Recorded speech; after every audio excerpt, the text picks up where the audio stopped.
오늘 주신 하나님의 말씀은 히브리서 2장 11절에서 18절까지 말씀입니다. 같이 봉독하겠습니다. 거룩하게 하시는 이와 거룩하게 함을 입은 자들이 다 한 근원에서 난지라.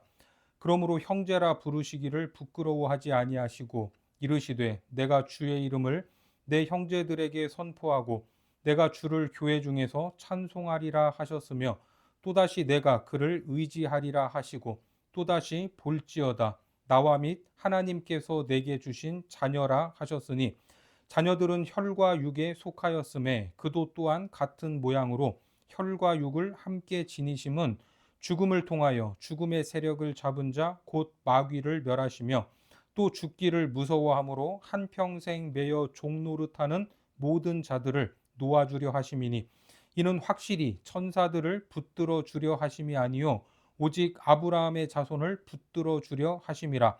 그러므로 그가 범사의 형제들과 같이 되심이 마땅하도다. 이는 하나님의 일에 자비하고 신실한 대제사장이 되어 백성의 죄를 속량하려 하심이라. 그가 시험을 받아 고난을 당하셨은즉 시험 받는 자들을 능히 도우실 수 있느니라. 오늘은 하나님의 방법, 십자가의 능력이라는 제목으로 하나님 말씀 전하겠습니다. 예수님께서는 이 땅에 구원자로 오셨습니다. 그런데 히브리서는 독특한 표현으로 구원의 창시자다라고 말합니다. 그 구원의 길을 여시고 이루시기 위한 방법으로 예수님께서는 힘의 논리가 아닌 고난을 선택하셨습니다. 이것은 세상에서 살아가는 성도들, 고난과 현실의 어려움을 마주하고 있는 성도들에게는 참으로 이해하기 어려운 것입니다. 매 주마다 히브리서의 배경을 언급하고 있지만 믿음 때문에 고난을 당하고 억울함을 당하고 있다면 이왕 구원하러 오실 거 좀 힘도 있고 돈도 있고 말 한마디면 다 대들지 못할 그런 권세를 가지고 오셨다면 얼마나 더 좋았겠습니까? 일단 폼도 좀 나고 어깨에 힘도 좀 들어가고 내가 믿는 예수님이 이런 분이야. 확 그냥 이렇게 하면서 가오도 좀 잡을 수 있지 않겠습니까? 그런데 예수님은 힘의 논리로 오시지 않았습니다. 원래부터 힘이 없었다면 더 바랄 것도 없겠지만 힘이 없는 분도 아니지 않습니까? 온 우주를 만드신 창조주이십니다. 예수님이 로마 군대에 잡히실 때에 베드로가 칼을 휘둘렀죠. 그때 말고라는 사람의 귀를 잘랐습니다. 여러분 아시죠? 그때 주님께서 뭐라고 말씀하셨습니까? 마태복음 26장 52절 이하의 말씀에 이에 예수께서 이르시되 내 칼을 도로 칼집에 꽂으라. 칼을 가지는 자는 다 칼로 망하느니라. 너는 내가 내 아버지께 구하여 지금 12군단 더 되는 천사를 보내시게 할 수 없는 줄로 아느냐. 내가 만일 그렇게 하면 이런 일이 있으리라 한 성경이 어떻게 이루어지겠느냐 하시더라. 그렇습니다. 예수님이 힘이 없어서 쓰지 않는 것이 아니죠. 12군단도 넘는 천사들을 동원할 수 있었습니다. 여기서 말하는 군단은 당시 로마 군대 편제에 있었던 단위죠. 오늘날 우리 군대로 하면 연대 단위의 병력 정도로 약 2,500명에서 3,000명 정도의 규모입니다. 그러니까 12군단이면 3만 명이 넘는 숫자인 것이죠. 하지만 그렇게 힘의 논리로 해결하려고 하면 성경이 이루어지지 않는다는 것입니다. 그 성경을 무엇으로 이루셨습니까? 무력해 보이는 십자가로 이루셨습니다. 이 말은 예수님의 십자가 죽음이 전혀 힘도 없고 능력도 없는 것이 아니라 12군단의 천군 천사를 동원하는 것보다 훨씬 더 큰 능력과 파워를 가졌다는 것입니다. 여러분 놀랍죠? 어떻게 이러한 계산이 나올 수 있는가? 우리가 자녀를 키우면서 한 번씩 느끼는 감정이지만 성질이 날 때 성질을 마음껏 부리고 그냥 자녀를 때려버리면 그때는 속이 후련할 수도 있습니다. 그러면 더 말을 잘 들을 것만 같죠. 하지만 참을 수 없는 상황에서도 그런 감정을 억누르고 참고 웃으면서 다시 타일러 가야 한다면 어느 쪽이 더 큰 능력입니까? 화내는 것이 훨씬 더 쉬운 일입니다. 때릴 수 있지만, 벌을 줄 수 있지만 참고 인내하는 것이 훨씬 더 어려운 일 아닙니까? 마찬가지로 구원은 죄와 사망의 법에서 생명과 거룩함으로 옮기는 과정이기 때문에 더 큰 능력과 복잡한 과정이 필요한 것입니다. 그래서 본문 11절에 보시면 거룩하게 하시는 이와 거룩하게 함을 입은 자들이 다 한 근원에서 난지라. 그러므로 형제라 부르시기를 부끄러워하지 아니하시고, 거룩하게 하시는 이가 나오고 또 거룩하게 함을 입은 자들이 나오죠. 여러분, 우리가 거룩하게 되는 것이 쉽습니까? 어렵습니까? 어려운 일이죠. 죄와 사망 아래에 있던 자들을 불러내시고 타이르시고 깨닫게 하시고 은혜를 주시고 기다려 주시고 인내하시고, 이런 일들이 쉬운 일입니까? 그렇지 않습니다. 하나님의 자녀로 거룩하게 함을 입게 하려면 훨씬 더 많은 수고와 노력이 필요한 것입니다. 그들을 심판하기 위해서 예수님이 이 땅에 오셨다면 그냥 힘의 논리대로 다 쓸어버리면 될 일입니다. 깔끔합니다. 하지만 예수님은 이 땅에 왜 오셨습니까? 누가복음 5장 32절에서 내가 의인을 부르러 온 것이 아니요 죄인을 불러 회개시키러 왔노라. 이 일을 위하여 우리를 구원하시기 위해 하나님이신 그분이 이 땅으로 성육신 하신 것입니다. 그러니까 예수님이 감당하신 일들이 얼마나 어려운 일인지 우리는 알아야 합니다. 우리가 이해하지 못할지라도 이것이 창조주가 피조물 앞에서 저 자세로 있어야 할 이유였던 겁니다. 하지만 성경은 그것이 저 자세였다, 인간 세상처럼 힘의 논리로 무너뜨리고 부수고 굴복시키는 것보다 약한 것이었다, 이렇게 말하지 않습니다. 오히려 고린도전서 1장 18절에서 십자가의 도가 멸망하는 자들에게는 미련한 것이요 구원을 받는 우리에게는 하나님의 능력이라. 어떻습니까? 십자가의 도가 멸망하는 사람들이 보기에는 참으로 우습게 보이죠. 그냥 말만 하다가 힘도 한번 못 써보고 죽어버린, 아무런 일도 이루지 못한 것처럼 보일 수 있지만 구원을 받은 우리에게는 하나님의 능력이 되는 것입니다. 여러분, 이것이 진짜 능력임을 믿으시기 바랍니다. 여러분, 스스로 생각해 보면 알 수 있습니다.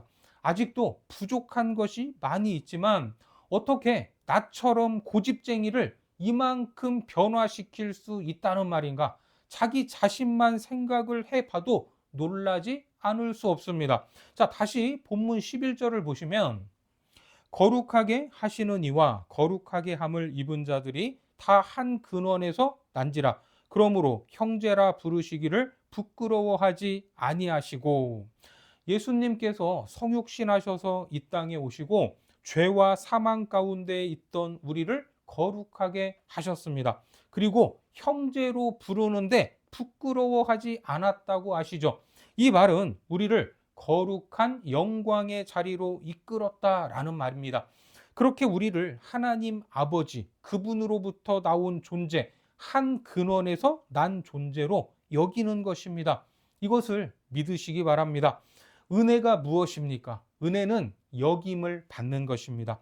하나님의 아들 예수 그리스도의 형제로 하나님의 아들, 딸로 여김을 받는 것이 은혜입니다. 본문 12절과 13절에 보면 이르시되 내가 주의 이름을 내 형제들에게 선포하고 내가 주를 교회 중에서 찬송하리라 하셨으며 또다시 내가 그를 의지하리라 하시고 또다시 볼지어다 나와 및 하나님께서 내게 주신 자녀라 하셨으니. 그렇습니다. 영적으로 엄청난 일이 일어나서 나의 존재, 나의 영적 신분이 완전히 변화되었다라는 겁니다. 자, 계속해서 본문 14절과 15절에 자녀들은 혈과 육에 속하였음에 그도 또한 같은 모양으로 혈과 육을 함께 지니심은 죽음을 통하여 죽음의 세력을 잡은 자 곧 마귀를 멸하시며 또 죽기를 무서워함으로 한평생 매여 종노릇하는 모든 자들을 놓아주려 하심이니. 그렇습니다. 죽음의 세력을 잡은 마귀를 멸하시는 일, 죽음의 앞에 두려워하는 모든 인생들을 자유케 하시는 일을 하셨는데, 그 방법이 무엇이라고요? 더 강력한 힘이 아니라 죽음을 통하여, 아이러니하게도 죽음을 통해서 죽음의 권세를 잡고 있었던 마귀를 멸할 수 있었고, 죽음을 통해서 죽음의 종노릇하는 자들을 해방할 수 있었다라는 겁니다. 그래서 그 놀라운 죽음이 있었던 십자가의 현장은 인생들의 죄악을 그냥 두고 보실 수 없는 하나님의 공의로운 진노가 쏟아진 자리였고, 동시에 그런 죄악으로 인해 죽을 수밖에 없는 우리를 향한 하나님의 사랑이 쏟아진 현장입니다. 이러한 하나님의 공의와 사랑은 2000년 전의 사건으로 끝난 것이 아닙니다. 오늘을 살아가는 우리들의 삶의 현장에서 여전히 살아 있어야 할 일입니다. 그 공의와 사랑이 우리의 삶을 통해 흘러가야 된다라는 말입니다. 물론 우리 모두는 구원을 받은 백성들이죠. 하지만 매일의 삶 가운데에 하나님의 은혜가 필요한 존재입니다. 홍해를 건넌 이스라엘 백성들이 매일 아침마다 그날 필요한 만나를 얻었던 것처럼 우리 역시 오늘을 살아갈 은혜가 필요한 것입니다. 왜 그렇습니까? 이 구원의 완성을 위하여 오늘도 달려야 하기 때문입니다. 빌립보서 2장 12절에 그러므로 나의 사랑하는 자들아, 너희가 나 있을 때뿐 아니라 더욱 지금 나 없을 때에도 항상 복종하여 두렵고 떨림으로 너희 구원을 이루라. 그렇습니다. 오늘도 주님의 보혈이 필요하고 그 십자가의 은혜가 필요하다는 것을 믿으시기 바랍니다. 예수님께서는 우리를 구원하시기 위해 십자가의 잔을 받으셨고 교회의 머리가 되심으로 하나님의 계획을 다 이루셨습니다. 당시 이 히브리서를 받아야 했던 초대교회 성도들, 그들이 마주해야 했던 현실의 어려움으로 이런 순간에도 하나님은 우리와 함께 하시는가라는 신앙의 흔들림이 있었지만, 우리를 죄와 사망에서 건져주시고 아들까지 내어주시면서 보여주신 능력, 그 능력이 얼마나 큰 것인지를 깨닫는다면 현실에서 무슨 일이 일어나든 능히 이길 수 있다라는 것을 말해 주는 것입니다.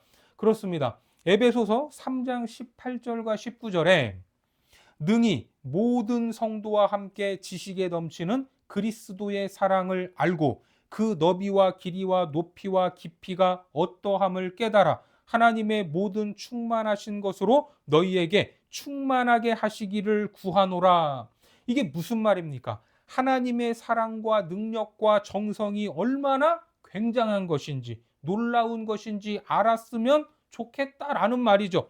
이것을 안다면 우리의 삶에 어떠한 일이 일어나게 되는가? 계속해서 에베소서 3장 20절에 우리 가운데서 역사하시는 능력대로 우리가 구하거나 생각하는 모든 것에 더 넘치도록 능히 하실 이에게. 그렇습니다. 예수님을 보내주셔서 우리에게 놀라운 능력과 사랑을 베푸신 것이 어마어마하게 큰 사랑이다라는 것을 안다면 현실에서 만나는 문제를 바라보는 시각이 바뀐다는 것입니다. 왜 그렇습니까? 하나님이 어떤 분이십니까? 우리 가운데 능력을 베푸시며 역사하시는 분이기 때문입니다. 그 능력은 우리의 생각보다 훨씬 더 커서 모든 것에 넘쳐나는 능력이 됩니다. 그러면 사소한 문제에 대해서 더 이상 걱정할 것이 있다 없다? 없다라는 결론을 얻게 되는 것입니다. 그렇게 우리를 붙잡아 주신다고 말씀하고 있습니다. 본문 16절에 보니까 이는 확실히 천사들을 붙들어 주려 하심이 아니요 오직 아브라함의 자손을 붙들어 주려 하심이라. 이것을 우리는 믿어야 합니다. 그분이 우리를 붙잡아 주실 수 있는 이유는 구원의 근거가 우리에게 있지 않기 때문입니다. 17절에 그러므로 그가 범사에 형제들과 같이 되심이 마땅하도다. 이는 하나님의 일에 자비하고 신실한 대제사장이 되어 백성의 죄를 속량하려 하심이라. 우리가 받은 구원은 나의 확신과 믿음과 내가 무언가를 잘해서 얻은 것이 아닙니다. 우리가 받은 구원은 우리에게 어떤 자격이나 조건을 따져서 준 것이 아니다라는 말입니다. 그래서 우리가 언제 구원을 받았죠? 로마서 5장 8절에 보니까 우리가 아직 죄인 되었을 때에 그리스도께서 우리를 위하여 죽으심으로 하나님께서 우리에 대한 자기의 사랑을 확증하셨느니라. 그렇습니다. 우리가 뭔가 잘했을 때, 잘났을 때, 뭔가 칭찬받을 만한 일을 했을 때 구원한 것이 아니라 여전히 죄인으로 있었을 때에 그리스도께서 죽으신 것입니다.